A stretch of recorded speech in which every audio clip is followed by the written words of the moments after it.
Hi, everyone. I'm Shaheen from the Content Mix, and I'm excited to be here with Yamit Nissanov, Senior Regional Marketing Manager for EMEA at AppsFlyer, which is a mobile attribution leader. Thanks so much for joining us, Yamit. Thank you so much for inviting me. So can you tell us where you're joining us from today? So yeah, I'm working from home today in Tel Aviv, in an area called Neve Tzedek, and I have a communal garden. So every now and again, I sit out here and work. Yeah, it's a great place to work from home, it looks like. Very cool background. I'm sure it must be as cool as it looks.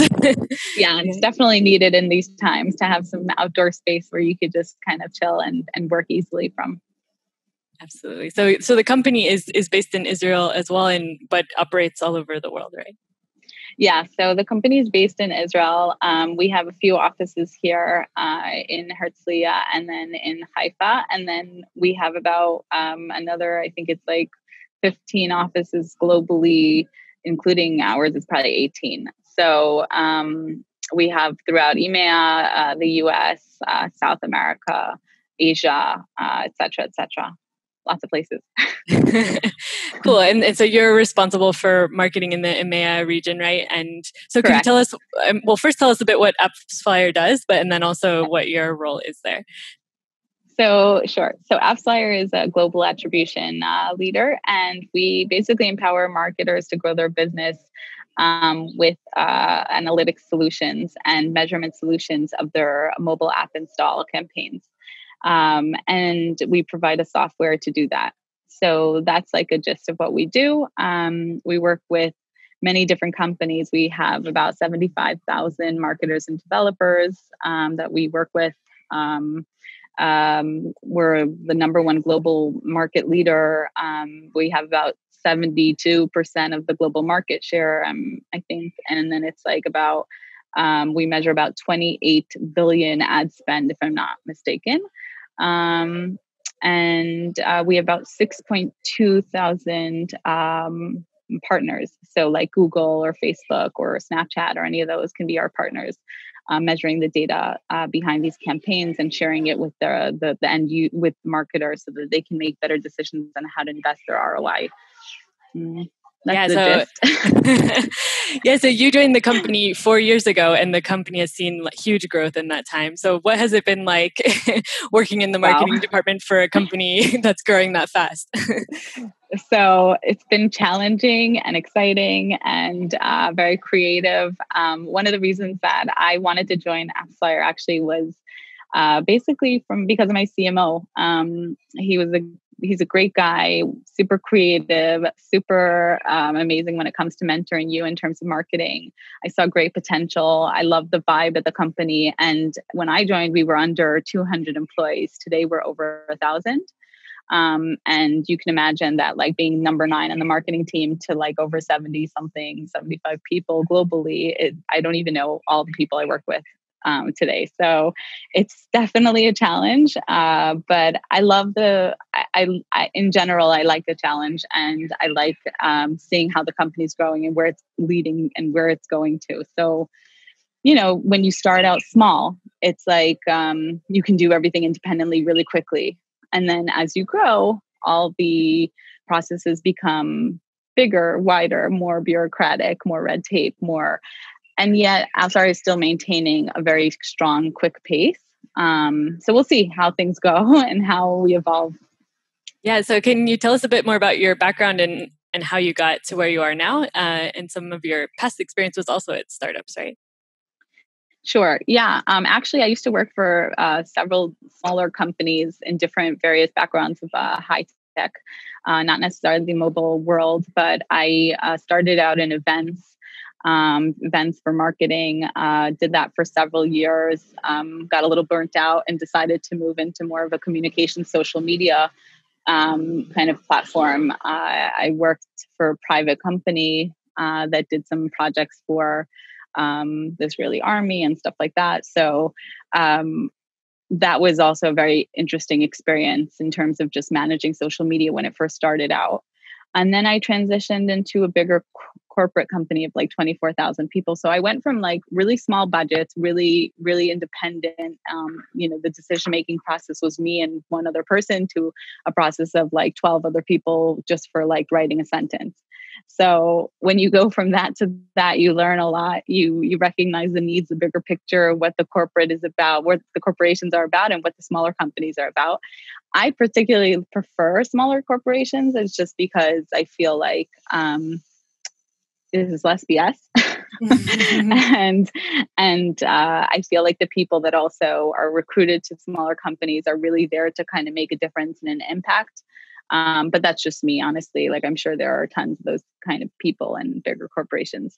And so AppsFlyer for me was a great chance to kind of be creative and innovate. And I really liked the fact that it wasn't this boring high-tech company. It was rather something a lot more creative and cooler. So that's kind of my background. I worked at AppsFlyer originally in the last few years at events marketing for EMEA, doing all these crazy events around Europe. One of them is like our MWC event, which is about every end of February in Barcelona. The Mobile World Congress comes together. We have a booth of like 100 meters, 2 stories.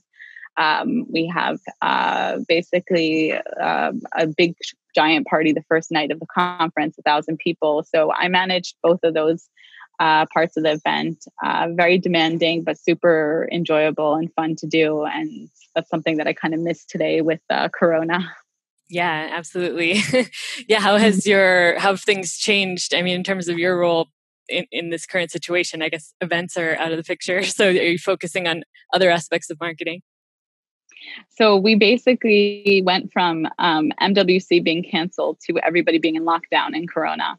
And so it was really challenging because the company, especially marketing, relied heavily on events as our bread and butter and networking. And we were asked within like a month's time to kind of transition our entire roadmap for the coming year into something virtual and digital. And it needed to be creative and fun and, enjoyable, and not just another Zoom webinar every single day. So we had some of the webinars, but we've also evolved since then. I was also used to traveling about once a month to Europe. So for me, it was like a super challenge to kind of be stuck at home and, speak to people on the phone or on Zoom. And go from, a company where like I could go in and talk to people and just go to their desk and get stuff done, to suddenly having to wait for them on Slack or on phone or, any of these things to get things done. So I think like everyone's mindset had to transition into a virtual mode where they're more available to people and more attentive to like these platforms. Mm-hmm. Absolutely. So yeah, it's been a challenge. Yeah, definitely a common theme we've been hearing across the interviews. Finding ways to be creative with virtual online marketing during this pandemic time. I wanted to go back to your personal story, because I think a lot of people in our community are international people working abroad. So I was just curious about how you kind of got your foot in the door when you first came to Israel, and any like tips you have on that. For anyone else who might be interested in working there. Yeah. So for me, it was definitely less of a challenge because I'd been here for so many years. So I kind of had a lot of connections and a good base to start with. But I definitely think like in Israel, I find that it's all about the network. So it's about putting yourself out there, joining any kind of like, today, obviously you can't go to these bar lectures or anything like that, but they have a lot of that professional stuff in that realm. So it's kind of like connecting with those communities. Really just, I think anybody internationally that wants to move to a new country has to be super social, even if they're not. Like, it's just part of the MO for moving forward.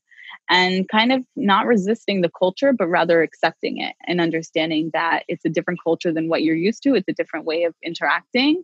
And if you resist that and you work against it, it's not going to help you. Like, you need to learn the language, you need to interact, you need to make these steps in order to integrate yourself properly. Otherwise, you'll just fall apart and go home. So for context, you're from the US, right? And how long have you been in Israel now? Wow, over 20 years now. I am from New York and Texas. I have family still in the States, I have like in Texas, California, and Maryland. And so for me, I'm used to also going back to the States at least once a year. And I connect with my family on Facebook portal most times. So it is a challenge. But yeah, like each of us have our place. And for me, this is my place for now. So we'll see. Okay. But did you study in Israel as well, or? I started my studies in New York, actually, in Stern Business College. And then I moved to Israel, kind of transitioned halfway through, redid my major to communications and marketing business, and then a little poli-sci just because I'm intrigued. And then shifted into the event space fairly quickly. It was very organic. I had a friend that needed somebody to work with them in events, and suddenly 6 months later, I was doing them on my own. So, yeah, kind of fell into that whole step. Yeah, definitely. Easily. Definitely, like studying in the place where you want to work is an advantage because it helps you like build that network. For right? Sure. Yeah, absolutely. I agree. Well, so going back to your role at AppsFlyer and what you're doing nowadays, could you tell us kind of, because you're working across a lot of different European markets. So what is that like, and what challenges do you face there? Okay, so I think the biggest challenge is kind of understanding each market and the way it works and the culture. I think it's really important to understand who you're working opposite, how they prefer to work, what the market's needs are, what the challenges are of those markets, which audience you're focusing on in terms of verticals. It's really about understanding your audience, in my opinion, and then adapting the message and content and, campaigns that you do for that, and testing, a lot of iterations. Like marketing was not always known to be a scientific based kind of, field. And today, now with all the different measurement platforms, hence our company and what we provide marketers with, is a platform to help them understand where they're investing their budget and how much of it is going to waste or fraud, and how much of it is really being invested smartly, and which creatives and campaigns and so forth. So that's kind of how I see our campaigns and our efforts being done across the region, because each one, and then you have also your teams, the departments that I work with. I work with sales and customer success team and the partner development teams and marketing global, what's called, because I'm regional. So there's a lot of moving parts, finance, legal, all these different parts that you have to work with, and you have to kind of really understand the product. How to utilize it in these markets, and what they're missing, and how to help them overcome it. So our company is really about educating and providing real value for our customers and prospects.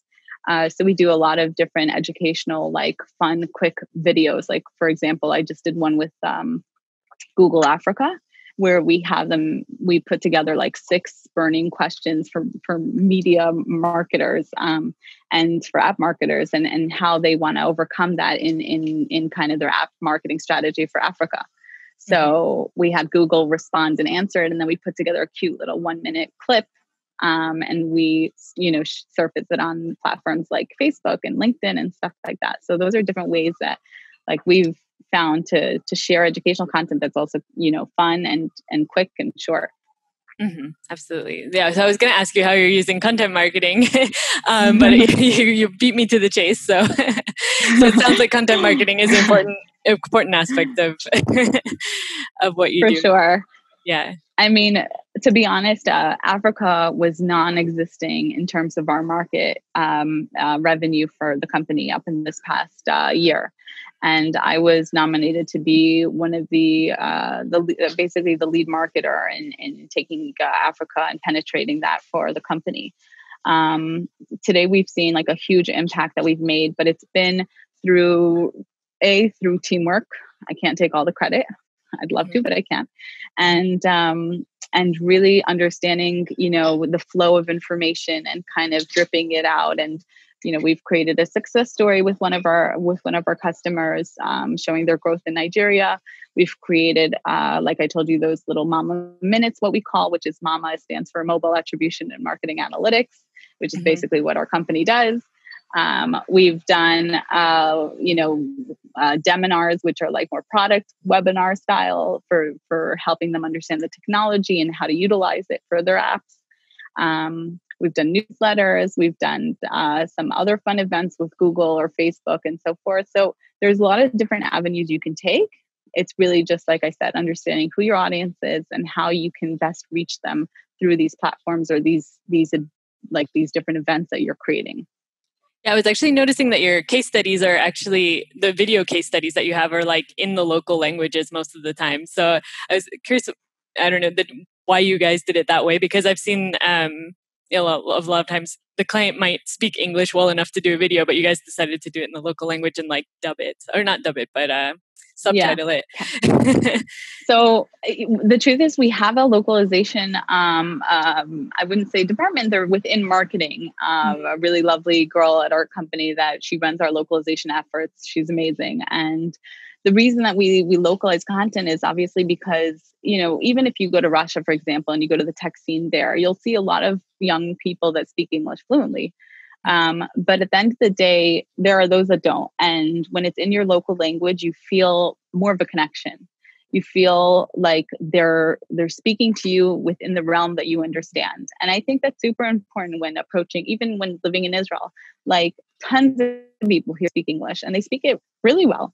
But at the end of the day, like there is nothing you can say if you can't really connect to the country if you don't understand the culture behind it and the language.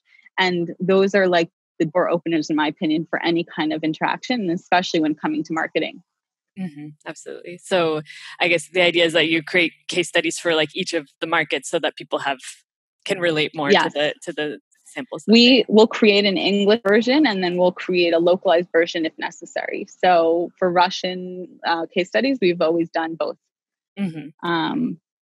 Yeah, very cool. Okay, well, we can move to the recommendations part of the interview. Well, the first question is like, what's your favorite productivity hack? Like, okay, so for me, it's creating lists. I love lists. I have tons of notes on my MacBook. And I kind of every morning wake up, think about my tasks that I have, look at, we have the task manager called Asana, where I have what's called Yamits board. And I go through all the different markets, all the different tasks, update the deadlines or the priorities, the signees. It's really, really helpful, especially when you manage so many different markets and you have so much going on in each quarter and you have to like just stay on top of it. So that's kind of like my biggest hack is really just kind of help yourself focus, recognize what has to be done today, what can be delayed for later, and what, can be delayed for later in the month even. So that's kind of my hack. Yeah, that topic has come up a couple of times recently on our Facebook group. People like sharing their tips on whether to make to-do lists or whether to like put things on the calendar. And it's interesting how every person has like their own way, and you have to find this way that like makes sense for you. Honestly, it depends on how like I will even do all those that you mentioned. I'll do Asana, I'll do notes, and I'll do calendar reminders. So for me, it's like kind of like a must. Yeah, like the more you document it, the more you can be sure it's going to happen. Yes, exactly. If it's not on my calendar, it doesn't exist. Let's put it that way. Definitely. So next, is there an industry group or a publication that you recommend for marketers? So for me, I definitely, I was exposed to this website a while back. It's called Medium. And I don't even know if it's like specifically mobile. It's more like just in general professional. But if you do look at the industry, then I would say Mobile Dev Memo is a really good website to be part of. There's a lot of cool webinars that they share and really up-to-date information. I know the guy that runs it. He's on top of his game. So I would say probably that in terms of publications online. Yeah. Okay. And then your favorite software tool or app? I guess you work for a software company, so it might be obvious. AppsFlyer. Yeah. But I mean, yes. But for me, because I worked for such a long time in event marketing, I became like the in-house guru for the company on Splash, which is like an event platform for creating like event landing pages and stuff. We've transitioned recently to Big Marker. However, we still have Splash. I just love it because like I kind of hacked the, excuse my French, the crap out of it. And I've learned to really utilize the platform to suit our needs. And I've actually told the company how they could like optimize their efforts so that we can utilize it better. So for me, that would probably be the number one. I get also questions from all over the company through different offices from like Asia to, South America and how to use this. So I guess that would be my number one. Yeah, very cool. Definitely have to check that one out. And then if you have any recommendation on online courses. So I've actually done recently a Udemy online course for, funny enough, investing in stocks and Microsoft Excel, just because I feel like I can always learn more about how to utilize those spreadsheets and, work with them, even though our company works with mostly Google Drive. But LinkedIn Learning has actually been implemented and asked from, a lot of the people in the company to kind of start doing these like learning sessions. So we've started studying basically anything within our role or stuff that we want to be interested in the future, from management courses to marketing, optimization courses, social media, whatever we basically choose. Some of them are dictated to us in terms of strong recommendations, and then some of them are just nice to have. So that's kind of where I'm at right now. Yeah, very cool. So, we're reaching the end of the interview. I wanted to just ask if you have any final parting advice for other content marketers across the region. So, I mean, for me, it's been a super challenging year, as I'm sure it's been for other people. And I'm a pretty optimistic and positive person. So I'm always looking to see the best of a bad situation. And I think one of the main things that I love about what our company always reinforces is the fact that a challenge is an opportunity at the end of the day. And if we see it that way, then we also internalize and externalize our efforts that way. So that's kind of how I've seen marketing transition, because when you go from mostly working around events and traveling around the world to sitting at home and having to do everything digitally, you start to learn how to become creative, and it opens up new challenges that eventually become opportunities for lots of people. So that's probably my 2 cents and how I look at things. That's a great note to end on. Thank you so much for joining us on the podcast today. You're welcome. This was so much fun. Thank you so much. Yeah, thank you. And thanks everybody for listening in. For more perspectives on the content marketing industry in Europe, check out thecontentmix.com and keep tuning into the podcast for daily interviews with content experts. See you next time.